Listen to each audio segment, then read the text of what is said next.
రాష్ట్రంలో ప్రజల హక్కులు నిరాకరించబడతా ఉన్నాయి. మనం చూస్తున్నాం. కృష్ణలంకలో జరిగినటువంటి లాకప్ డెత్ కానివ్వండి, లేకపోతే పోలీసు వేధింపుల వలన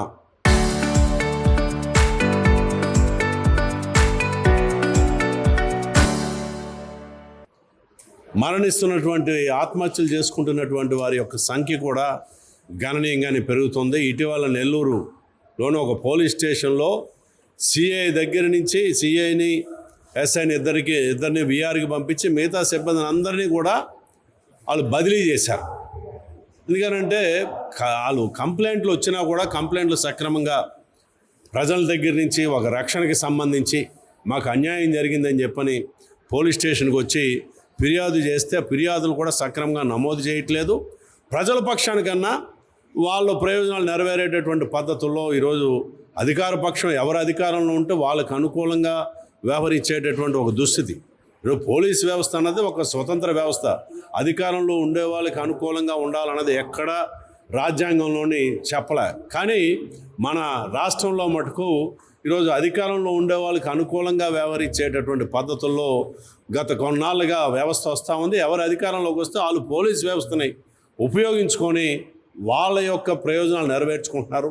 ఆ క్రమంలోనే కృష్ణలంకలోని లాకప్ హత్య కానివ్వండి, లేకపోతే పోలీసు వేధింపులు తాళలేక అదే సిఐ మీద అదే స్టేషన్కి సంబంధించినటువంటి మరొక వ్యక్తి ఆత్మహత్య చేసుకోవడం కానివ్వండి, పిడుగురాలకి సంబంధించి ఒక ముస్లిం మైనారిటీకి చెందినటువంటి వ్యక్తి అక్కడ పోలీస్ సిఐ వేధింపులు తట్టుకోలేకపోతున్నాను, నా మీద అనవసరంగా నాకు సంబంధం లేనటువంటి గంజాయి కేసు పెట్టి నిన్ను లోపల వేసేస్తానని చెప్పని బెదిరిస్తూ ఉన్నాడు. ఆ బెదిరింపులు తట్టుకోలేక ఆయన పుట్టినరోజు నాడే ఆత్మహత్య చేసుకున్నటువంటి ఘటనలు, లేకపోతే కర్నూలులోని కుమారుడు కనిపించలేదని చెప్పని కంప్లైంట్ చేస్తే ఫిర్యాదు చేస్తే ఈ తల్లి మీదే తీసుకెళ్ళి విచారణ పేరుతోని హింసకి పాల్పడడంతో ఆమె మాలగంగమ్మ మరణానికి కారణం. అదేదో సహజ మరణంగా ఇప్పుడు చూపించడానికి ప్రయత్నం చేయడం కానివ్వండి. రాష్ట్ర సమాచార హక్కు కమిషనర్ స్టేషన్ని సందర్శించడానికి వెళ్తే నువ్వు రావడానికి వీల్లేదు, మా ఎస్పీ గారు అనుమతి లేకుండా అని చెప్పని, అంటే సమాచార హక్కు కమిషనర్నే స్టేషన్లోకి అడుగు పెట్టనట్లేదని అంటే పోలీసులు ఎంత ఆ వ్యవస్థ ఎంత పారదర్శకంగా ఉంది అని అనడానికి అదొక నిదర్శనమే. వాళ్ళు ఎక్కడా కూడా రాజ్యాంగబద్ధంగా పనిచేయట్లేదు అని అనడానికి అదొక నిదర్శనంగా మనం చూసుకోవచ్చు. వీటిని తక్షణమే సరిచేసి ఈ రాష్ట్ర ప్రజలకి దేశ ప్రజలకి రక్షణ కల్పించేటటువంటి పద్ధతిలో పోలీసు వ్యవస్థ ఉండాలి తప్ప వాళ్ళు హక్కులు హరించేటటువంటి పద్ధతిలో పోలీసులు వ్యవహరించడం అన్నది సరైనది కాదు. ఈ నేపథ్యంలోనే నిన్న మనం చూసాం ఢిల్లీలోని మార్చ్ 2 పార్లమెంట్ మీద ఎంత దాష్టికంగా పోలీసులు లాఠీచార్జీ చేశారో, బాష్పవాయు గోళాలు ప్రయోగించడం కానివ్వండి, పోలీసులే సివిల్ దుస్తుల్లో వచ్చి వాళ్ళే రాళ్ళేసి ఇదంతా కూడా ఈ అల్లరిమోకలు చేరి మా మీద రాళ్ళు వేశారు, వీళ్ళకి నియంత్రణ లేదు అని చెప్పని నిర్వాహకుల మీద తిరిగి కేసులు పెట్టి అనేక మంది తలలు పగిలేటట్టు లాఠీచార్జీ చేయడం. పోలీసులు రాజ్యాంగం చెప్పిన దాని ప్రకారం, లేకపోతే హైకోర్టు సుప్రీంకోర్టు చెప్పిన దాని ప్రకారం పోలీసుల యొక్క నేమ్ ప్లేట్ ఖచ్చితంగా కలిగి ఉండాలి. నిన్న సివిల్ డ్రెస్లో పోలీసులు ఉన్నారు అక్కడ ఢిల్లీలోని.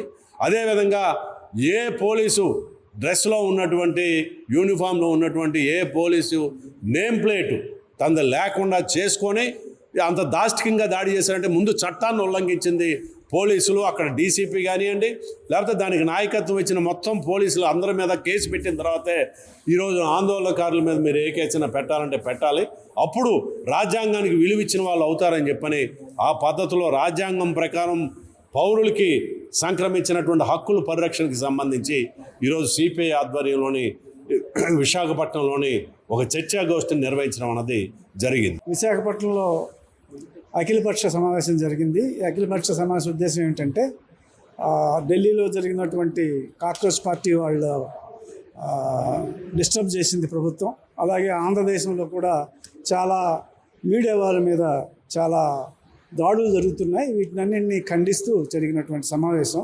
అయితే నేను ఈ సమావేశం రావడం ముఖ్య ఉద్దేశం ఏంటంటే, గతంలో నేను నేషనల్ హ్యూమన్ రైట్స్ కమిషన్లో స్పెషల్ రిపోర్టర్గా చేశాను. నాకు కొన్ని విషయాలు తెలుసు కాబట్టి ఆ హక్కులు అంటే ఏమిటి చెప్పడానికి మాత్రమే వచ్చాను.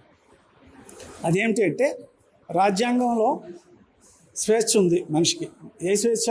పని చేసుకోవడానికి కాదు, మాట్లాడడానికి, ఉద్యమాలు చేయడానికి స్వేచ్ఛనిచ్చారు. అలాగే కొన్ని ఫండమెంటల్ రైట్స్ కూడా ఉన్నాయి. దాంట్లో జీవించే హక్కు అన్నట్టు ప్రధానమంత్రి ఎలా జీవిస్తాడు మనిషి? ఉద్యోగం కావాలి కదా, వృత్తి ఉండాలి కదా, చదువు రావాలి కదా, వీటికి సంబంధించినటువంటి కోసం వాళ్ళు చేస్తున్నారు. అలాగే దీంట్లో ప్రధానమైనటువంటి ఏంటి అంటే రాజ్యాంగం రూపొందించే క్రమంలోనే చివరిలో అంటే సెప్టెంబర్ 49లో అనుకుంటాను అంబేద్కర్ గారు కొత్త ఆర్టికల్ని కూడా తీసుకొచ్చి పెట్టారు. అది 15A అప్పుడు, తర్వాత 22 అయింది. 21 అన్నటువంటి రాజ్యాంగంలోది జీవించే హక్కు. 22 అన్నటువంటిది చాలా ముఖ్యమైనటువంటిది.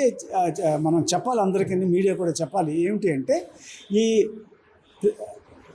ఎవరిని కూడా అనవసరంగా అరెస్ట్ చేయకూడదు, అరెస్ట్ చేయడానికి వీల్లేదు. అలాగని 7 క్లాజులు ఉన్నాయి దాంట్లో. ఒకవేళ అరెస్ట్ చేయడానికి చేయాలనుకుంటే దానికి కారణాలు చెప్పాలి, అతనికి లీగల్ ఎయిడ్ ప్రసాదించాలి. అలాగే చాలా రకాలైనటువంటి హక్కులు ఉన్నాయి. ఇది ఏం జరిగింది అంటే మన దేశం పెరుగుతున్న కొద్దీ ఇండిపెండెన్స్ వచ్చింది, స్వాతంత్రం వచ్చింది, చాలా సమస్యలు వచ్చాయి, ఉద్యమాలు జరుగుతున్నాయి. వీటన్నిటినీ కూడా తమ అనుకూలంగా మార్చుకోవడానికి, ఉద్యమాల్ని అణచివేయడానికి చాలా చట్టాలు వచ్చాయి. గతంలో టాడా వచ్చింది, పోటా వచ్చింది, యూఏపీఏ వచ్చింది, ఇలాంటి మీసా అని వచ్చింది. ఈ చట్టాలన్నింటినీ కూడా ఎంత అంటే నేను అదే సరదాగా చెప్పాను. లల్లు ప్రసాద్ యాదవ్ గారు ఆ రోజుల్లో తన కూతురికి మీసా అని పేరు పెట్టుకున్నారు. అంటే ఆ విధంగా పోరాటం చేశారు. ఆవేళ పౌర సమాజం అన్నటువంటిది చాలా యాక్టివ్గా, స్ట్రాంగ్గా ఉండబట్టి టాడా పోయింది, పోటా పోయింది, చట్టాలన్నీ పోయినాయి. మళ్ళీ యూఏపీఏ మళ్ళీ ఒకసారి దుమ్ము దులిపి దాన్ని 2019లో ఇప్పుడున్నటువంటి కేంద్ర ప్రభుత్వం దాన్ని మార్చింది. అది కూడా దాన్ని కూడా మనం ప్రొటెక్ట్ చేయడానికి. ఎందుకంటే మరి అంబేద్కర్ చెప్పింది ఏంటంటే 32 ఆర్టికల్ ఉంది. 32 ఆర్టికల్ ఏమిటంటే the soul and heart of the constitution. అదేంటంటే ఎవరికి ఏ అన్యాయం జరిగినా సుప్రీంకోర్టుకి అప్పీల్ చేసుకోవడం ఏంటంటే హక్కు ఉంది. నీకేం జరిగినా ఆ హక్కును ఉపయోగించుకొని ప్రతి ఒక్కరూ, ముఖ్యం మీడియా మిత్రులు, అలాగే విద్యార్థులు, ఉద్యోగస్తులు, సామాన్య పౌరులు కూడా తమ హక్కుల కోసం పోరాటం చేసేటటువంటి పరిస్థితి రాజ్యాంగం మనకు కల్పించింది. కాబట్టి రాజ్యాంగమే కాదు, యూనివర్సల్ డిక్లరేషన్ హ్యూమన్ రైట్స్ అని ఒకటి ఉంది. అంతర్జాతీయంగా ఐక్యరాజ్య సమితి ప్రతి ఒక్కరికి, ప్రతి పౌరుడికి హక్కులు కల్పించే ఆ హక్కులు ఇవన్నీ ఉన్నాయి. కాబట్టి వీటిని మనం ప్రజల వద్దకు తీసుకెళ్ళి వాళ్ళు అంటే డిసిప్లిన్గా పద్ధతి ప్రకారమే ఏమి అతిక్రమించి తర్వాత తిరగబాటు చేయాలని మనం చెప్పట్లే. ఈ హక్కుల్ని కాపాడుకోవాల్సినటువంటి బాధ్యత మన మీద ఉంది. ఈ హక్కులు ఉన్నాయి అని చెప్పి ప్రభుత్వాలు చాలా రకాలుగా బిజీగా ఉన్నారు. ప్రభుత్వమైనటువంటి ఆస్తుల్ని, ప్రభుత్వాన్ని ప్రైవేట్ చేసేస్తున్నారు.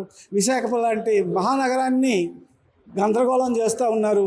మొత్తం విశాఖపట్నం ఎయిర్పోర్ట్ని తరలించుకుపోయారు. ఇదంతా రియల్ ఎస్టేట్ చేస్తామంటున్నారు. విశాఖపట్నం ఉన్నటువంటి కోస్ట్ అంతటిని మార్చేసేసి ఫ్లోరిడాని చేస్తామంటున్నారు. ఇవన్నీ కూడా ప్రజలు తెలుసుకోవాలి, పౌరులు తెలుసుకోవాలి, తమ హక్కుల కోసం పోరాటం చేయాలి. ఆ బాధ్యత చదువుకున్న వాళ్ళు మా మీద ఉంది, మీడియా మీద ఉంది, ప్రజల మీద ఉంది. అది చెప్పడానికి సమావేశం.